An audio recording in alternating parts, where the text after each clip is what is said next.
Mayong adlaw sa tanan labi na sa atong mga kabarangay. So di ata karon aron sa paghimo og communal fish fund or individual fish fund diri para sa atong mga katawhan. So mao ni agatong gi-introduce ni Mayor Linlin Villahermosa ang iyang mga plano nga kinahanglang makahimo ta og fish fund aron sa pagpangandam na posibleng moabot ang tagutom nga gumikan sa mga kagubot sa laing nasod nga wa ta mahibaw kung unsay epekto jud nato for the incoming mga days or unsa pa.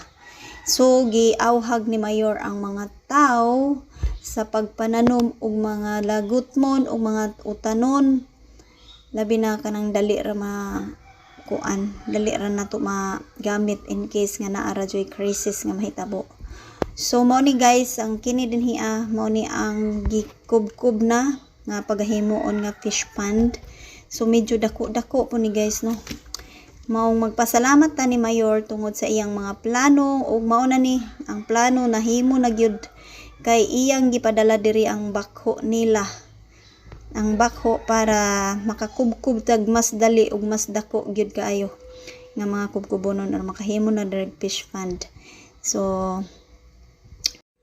di apod nga ri ang atong mga konsihales pod o atong kay gitan-aw lagi nila kung unsa nay update sa atong paghimo sa communal or individual fish fund. So sa pagkakaroon na atay mga upat na ka fish fund nga mahimo og greedy nga butangan og fingerlings kay mohatag pud ang Mayor og fingerlings para sa fish fund.